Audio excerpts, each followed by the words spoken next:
Queridas irmãs e irmãos presentes, queridos irmãos e queridas irmãs das redes sociais, aqui estamos dando continuidade ao estudo sequenciado e metódico do Evangelho segundo o Espiritismo. Nesta oportunidade, detendo-nos mais uma vez no capítulo 3, por título Há muitas moradas na casa de meu Pai. E hoje, especificamente, detendo-nos nos números 3 a 5, onde encontramos o tema diferentes categorias de mundos habitados. Diferentes categorias de mundos habitados. A pluralidade dos mundos habitados é um dos princípios básicos do cristianismo original do Cristo, sendo também, como não poderia deixar de ser, um dos princípios básicos da doutrina espírita, que em tudo ratifica, reforça e recorda os ensinamentos originais do Cristo. Encontramos pessoas que ainda não despertaram para este tema e, portanto, não cogitam da existência de vida inteligente em outros planos. Encontramos os que creem sem muita convicção, mas nós, os espíritas, guardamos absoluta convicção. Se nós, tão imperfeitos como somos, não temos prazer algum em fazermos coisas inúteis, não gostamos de perder tempo, de gastar nossas energias inutilmente, como admitir que Deus tenha tempo a perder, tenha tempo para o ócio, para o vazio, para o tédio? O universo é ilimitado no seu aspecto físico e é eterno. Praticamente surgiu com Deus, seu Criador. E como imaginar um Deus ocioso, parado, cansado, estressado, sem criatividade? Ou ainda, qual a razão da existência de trilhões de galáxias, cada uma delas contendo centenas de bilhões de estrelas, com trilhões de planetas, com outros trilhões e mais trilhões de luas? Qual a razão de ser desta vida exuberante no universo? Allan Kardec estuda estas questões propostas agora e muitas outras questões no capítulo 3, e fica a sugestão para que os nossos companheiros presentes e os das redes sociais busquem oportunamente um aprofundamento. Hoje, como dito, detemo-nos de maneira muito especial nos itens 3 a 5, diferentes categorias de mundos habitados. Vejo aqui na tela do notebook nomes de almas muito queridas, estimuladoras do nosso trabalho. A todas a minha gratidão, com votos de alegria e paz em Cristo Jesus. No número 3 do capítulo já mencionado, Allan Kardec assim se expressa: do ensino dado pelos Espíritos, resulta que muito diferentes umas das outras são as condições dos mundos, quanto ao grau de adiantamento ou de inferioridade dos seus habitantes. E é compreensível isto.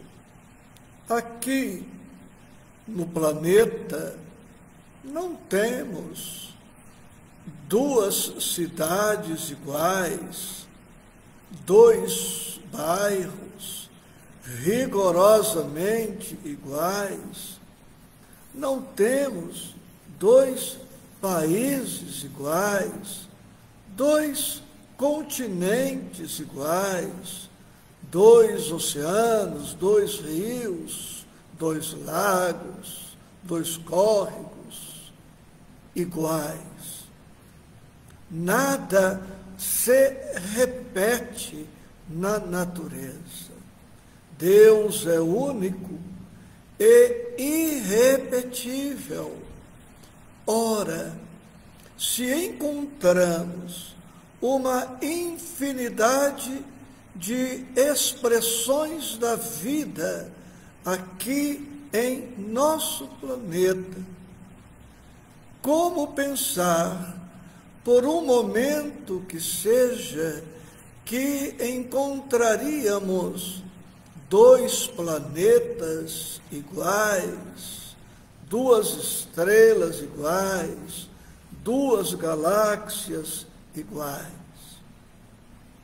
Podemos ainda acrescentar o seguinte: em uma sala de aula, seja com 10 alunos, 20 ou 30, 40 alunos, todos os alunos são diferentes entre si, cada um com a sua personalidade, com suas características, portanto, cada um no seu patamar evolutivo, com a sua capacidade intelectual, ética, moral, espiritual.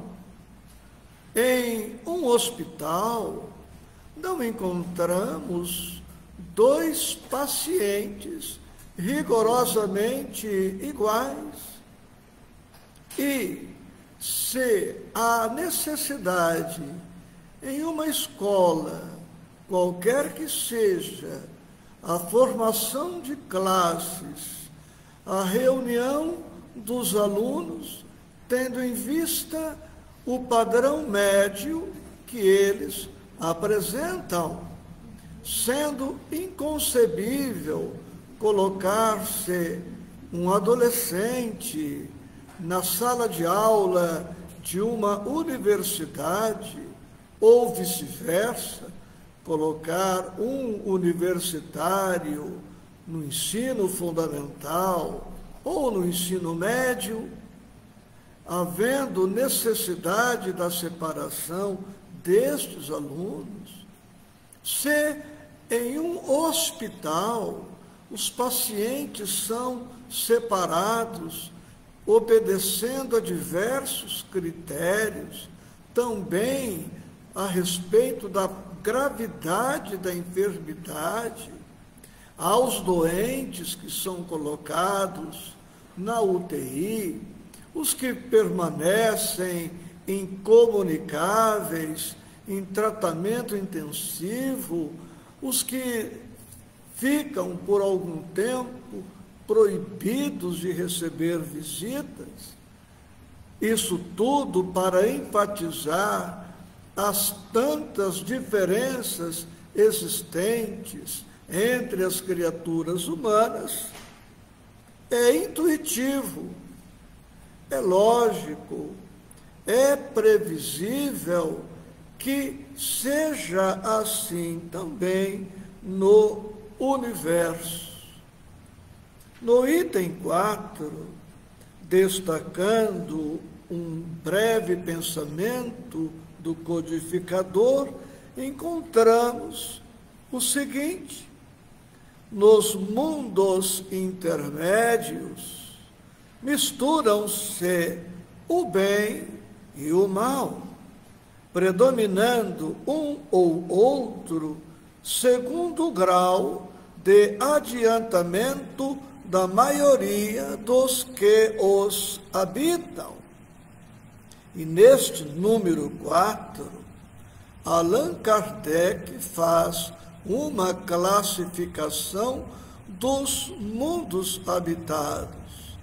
Não é uma classificação fechada, única, definitiva, absoluta, e nem seria possível ser assim, porque as classificações variam de conformidade com o ponto de vista de cada um. Mas Allan Kardec apresenta esta classificação para nós: mundos primitivos, mundos de provas e expiação, mundos de regeneração, mundos felizes e mundos celestes ou divinos. E cada um destes mundos reunindo espíritos que se assemelham na condição evolutiva, nos gostos, nos pendores, nas necessidades e outros aspectos.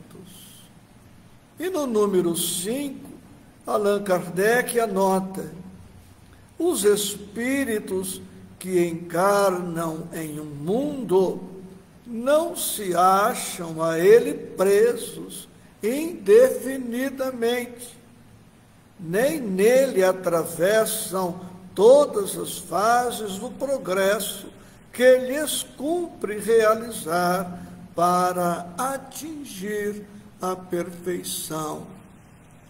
E também este aspecto não é difícil de se compreender. O estudante não permanece todo o período estudantil na mesma classe e nem necessariamente na mesma escola. Estando internado, o enfermo pode, ora estar num setor, ora noutro, a depender do diagnóstico, do prognóstico, do tratamento, das características da sua enfermidade. E este raciocínio se aplica aos espíritos isto está perfeitamente documentado pelo evangelista João, em seu capítulo 14, versículos 1 e 2, quando ele anota o pensamento claro do Mestre. Não se turbe o vosso coração. Credes em Deus, crede também em mim. E agora a sentença muito clara: há muitas moradas na casa de meu Pai. Repetindo para fixar: não se turbe o vosso coração. Vemos, por esta sentença do Mestre, aquilo que o doutor Augusto Jorge Cury, psiquiatra, anota em sua obra. Jesus tinha plena consciência do que dizia e do que fazia. Suas metas e prioridades eram bem estabelecidas. E ainda, Jesus, a todo o tempo, se revela um homem seguro e determinado. Repetindo ainda, Jesus tinha plena consciência do que fazia, e com Kardec acrescentamos e dizia: suas metas e prioridades eram bem estabelecidas, era seguro e determinado. E é com esta segurança, é com esta determinação, é com este foco que ele pede aos discípulos, pede a todos nós: não se turbe o vosso coração.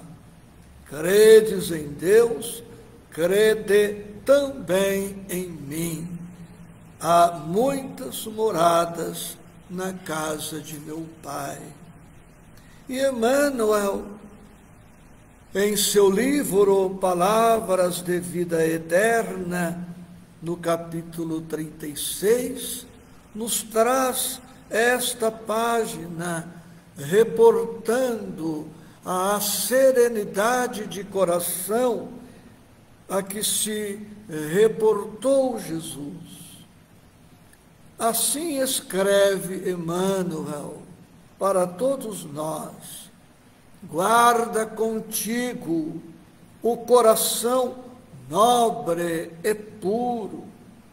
Não afirmou o Senhor: não se vos obscureça o ambiente, ou não se vos ensombre o roteiro, porque criatura alguma na experiência terrestre poderá marchar constantemente a céu sem nuvens. Cada berço é início de viagem laboriosa para a alma necessitada de experiência. Ninguém se forrará aos obstáculos. O pretérito ominoso para a grande maioria de nós outros, os viandantes da terra, levantará no território de nosso próprio íntimo os fantasmas que deixamos para trás, vagueantes e insepultos, a se exprimirem naqueles que ferimos e injuriamos nas existências passadas e que hoje se voltam para nós a afeição de credores inflexíveis, solicitando reconsideração e resgate serviço e pagamento.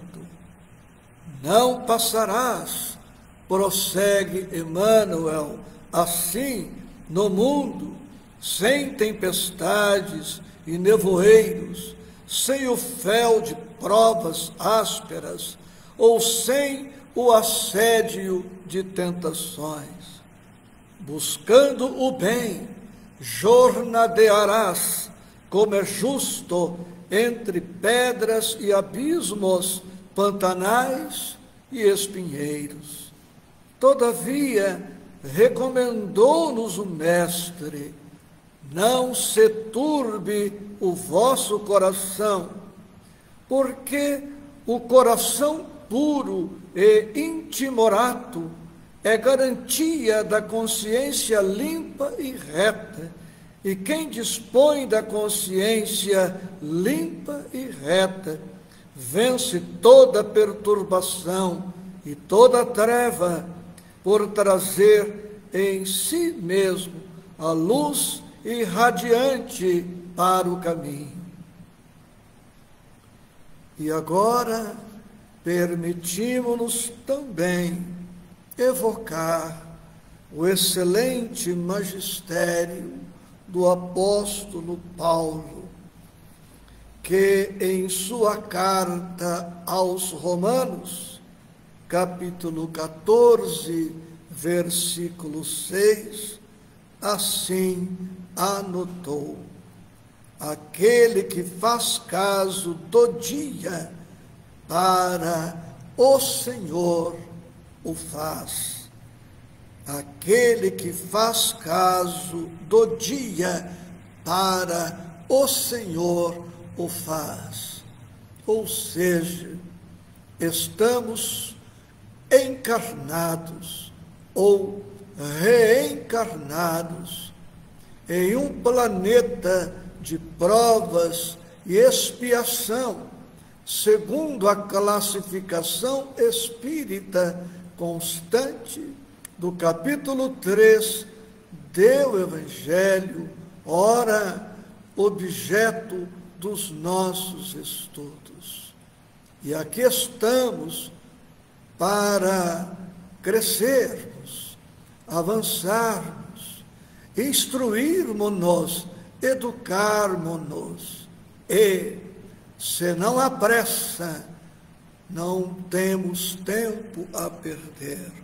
Precisamos otimizar todas as oportunidades, tendo em vista que estamos entre duas eternidades, a eternidade pretérita e a eternidade por vindoura.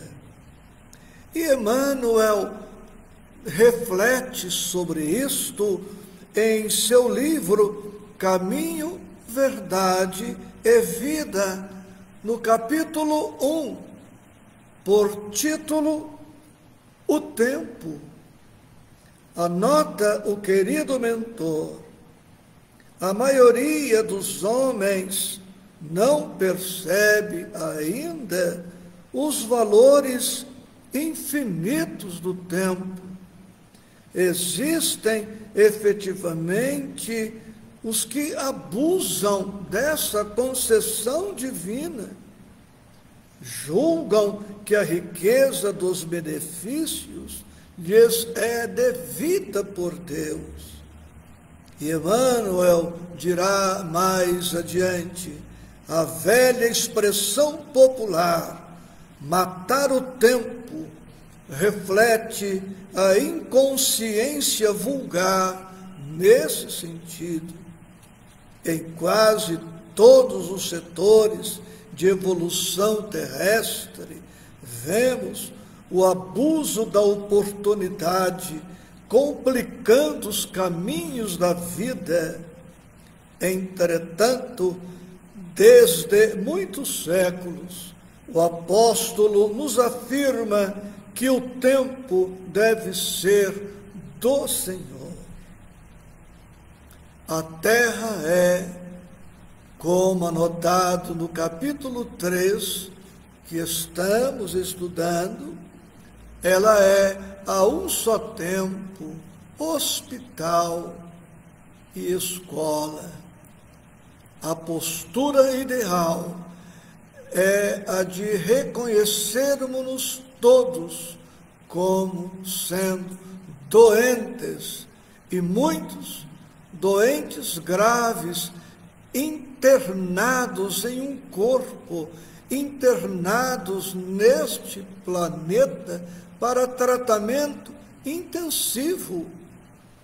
E sendo o planeta uma escola, é de todo inteligente que nos consideremos sempre aprendizes e não mestres da vida. Na escola da existência, que é a escola por excelência, não há PhDs, não há mestres, não há doutores, todos nós somos aprendizes. Por esta razão, precisamos reconhecer a necessidade de aprendizado e de tratamento. E eu trago agora para nós a contribuição sempre excelente do médico André Luiz, com seu livro Agenda Cristã, que é um roteiro de comportamentos diários para todos nós. No capítulo 13, por título Realmente, dentre outras, o querido médico espiritual nos recomenda: a tempestade espanta, entretanto, acentuar-nos-á a resistência, se soubermos recebê-la. A dor dilacera, mas aperfeiçoar-nos-á o coração, se buscarmos aproveitá-la. A incompreensão dói, contudo, oferece-nos excelente oportunidade de compreender. A prova tortura, sem ela, entretanto, é impossível a aprendizagem. O obstáculo aborrece, temos nele, porém, legítimo produtor de elevação e capacidade. É chegado o tempo de percebermos os aspectos positivos das dores, das dificuldades, dos problemas que chegam para todos nós. Não são tragédias, não são desgraças, são testes de avaliação, de aferição, oportunidades de aprendizado, de crescimento, de superação. E recordando que a Terra é um dos infinitos mundos habitados, vamos trazer agora o magistério ainda de André Luiz, do seu livro Evolução em Dois Mundos, primeira parte, capítulo 1, por título Fluido Cósmico. E ele comenta sobre o plasma divino neste capítulo 1. O fluido cósmico é o plasma divino, hausto do Criador, ou força nervosa do Todo Sábio. Nesse elemento primordial vibram e vivem constelações e sóis, mundos e seres, como peixes no oceano. E ele prossegue referindo-se à cocriação em plano maior. Diz ele, nessa substância original, ao influxo do próprio Senhor Supremo, operam as inteligências divinas a ele agregadas, em processo de comunhão indescritível. Os grandes devas da teologia hindu, ou os arcanjos da interpretação de variados templos religiosos, extraindo desse hálito espiritual os celeiros da energia com que constroem os sistemas da imensidade em serviço de cocriação em plano maior, de conformidade com os desígnios do Todo Misericordioso, que faz deles agentes orientadores da criação excelsa. E em relação ao nosso planeta, Cristo Jesus é o seu mentor maior, o seu idealizador primeiro, o seu formador, o seu administrador. Tudo o que vemos e o que não vemos são manifestação desta mente impenetrável, inconcebível para nós, a mente de nosso Senhor Jesus Cristo.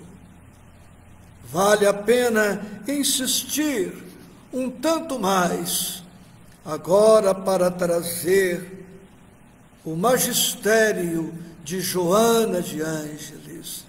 A Terra é uma universidade, uma escola, e ela, em seu livro Momentos de Alegria, capítulo 13, cujo título é Desejo, Gozo e Bem-aventurança, também agrega ensinamentos valiosos para nós. Diz a querida mentora: o homem tem necessidades reais e imaginárias. As primeiras, as necessidades reais, são pertinentes ao processo da sua evolução. As outras, as necessidades imaginárias, são criadas pela sua mente em artifícios para o gozo, o prazer. Para satisfazer os desejos, diz ela, não cries necessidades falsas, que mais complicam o quadro das tuas aspirações. Intentas eliminá-las, as necessidades falsas, na sua origem, libertando-te da sua constrição.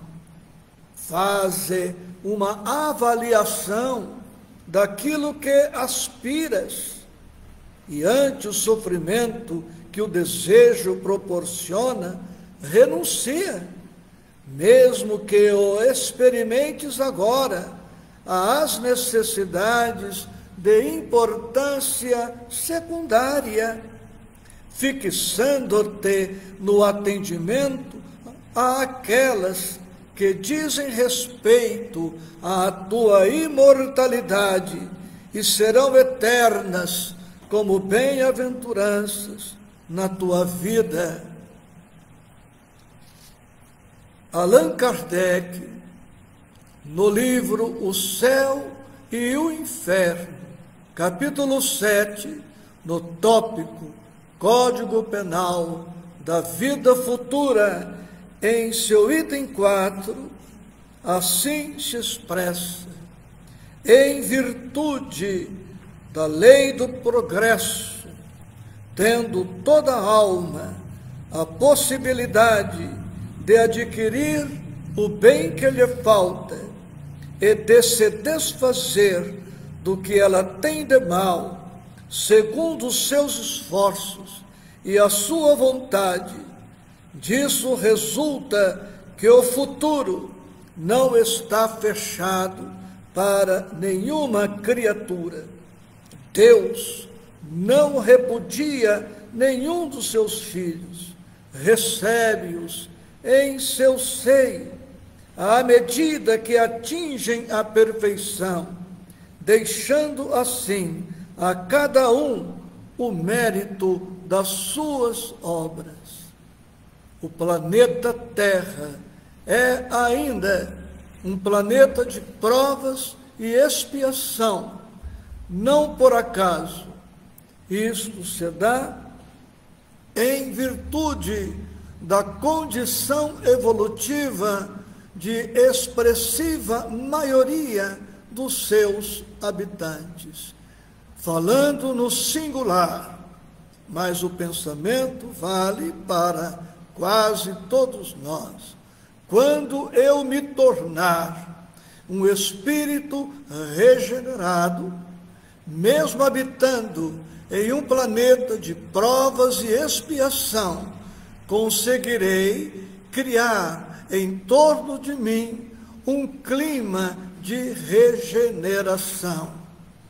Se as provas e a expiação me atormentam, me perturbam, me desequilibram, é porque eu ainda não construí em mim mesmo uma condição melhor, porque os santos, os heróis, os mártires, aqui vivem e vivem felizes, satisfeitos, realizando as missões que lhes foram conferidas. O problema está, em verdade, em nós mesmos, em nosso íntimo, e não nas condições físicas do planeta. Talvez alguns culpem o meio, mas nós integramos o meio e temos a todo tempo a possibilidade de contribuir para a melhoria do meio em que vivemos. Terminando, evocamos Deus, o autor da vida, e o poema de Emmanuel, Deus está contigo, nos seus 2 primeiros parágrafos. Diz o querido mentor Emmanuel: não obstante exclamares muitas vezes desconsoladamente, como me sinto só, Deus está contigo em todos os lugares. Não obstante exclamares muitas vezes desconsoladamente, como me sinto só, Deus está contigo em todos os lugares. Profunda gratidão a todos, com votos de paz e alegria em Cristo Jesus.